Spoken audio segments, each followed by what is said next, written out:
वांग्याची भरीत करायचं आहे. त्यासाठी वांगी घेतली आहेत, कढीपत्ता घेतला आहे, कोथिंबीर घेतली आहे, कांदा घेतला आहे, लसूण घेतला आहे आणि टॅमॅटो पण घेतलं आहे. आता या वांग्यांना तेल लावून घेऊया, भाजून घेऊया मस्तपैकी.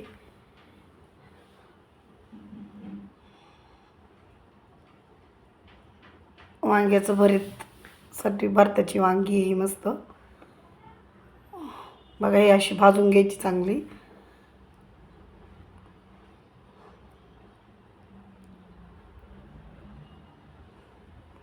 आणि अशी साल काढून घ्यायची. ही पूर्ण सर्व साईडनी जी साल जळाली ती पूर्ण काढून घ्यायची. अशा प्रकारे साल काढून घेतलेली मी सर्व वांग्यांची घेते. आता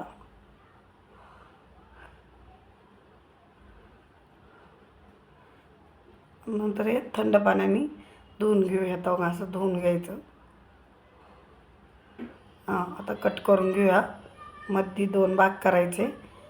आळे बिळे असते ना, त्याच्यामुळं खराब आहे का नाही, चांगले आहे का नाही बघायचं. आणि आता लसूण टाकायचा पहिला. आम्ही लसूण टाकून घेतलं आहे, फ्राय करून घेते. बारीक कट करून घेतला होता बारीक. त्याच्यानंतर कढीपत्ता टाकला आहे, नंतर कांदा टाकला आहे. कांदा पण थोडा ब्राऊन करून द्यायचा.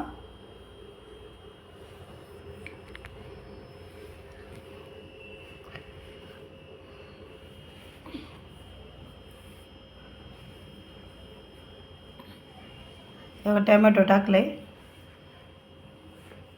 टॅमॅटोला हे असतं तर नरम करून घ्यायचे, त्यामुळे वाफळून घेते मी 2 मिनटं.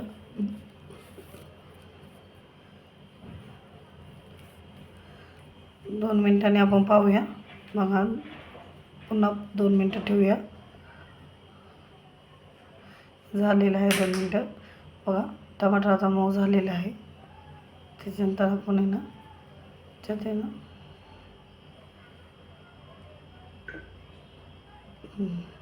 मीठ टाकून घेऊया. कांदा मसाला, हळद, लाल मिरची पावडर, तिखट तुमच्या प्रमाण टाका आणि हे धना पावडर. मग हे वांगं टाकून घेतले आपण. ते चांगलं हलवून घेऊया. मस्त फ्राय करून घ्यायचं. त्याच्यावर पण 2 मिनटासाठी झाकण ठेवून द्यायचं. मसाला चांगला वांग्यात फ्राय होतो. गावरान पद्धतीचं वांगं भरीत केलं आहे मी, वांग्याचं भरीत. मग कोथिंबीर टाकून घेतली. झालं आहे आपलं वांगं. आता प्लेट किती मस्त कांदा, बाजरीची भाकर, वांग्याचं भरीत मस्त वाटते ना, चमचमीत.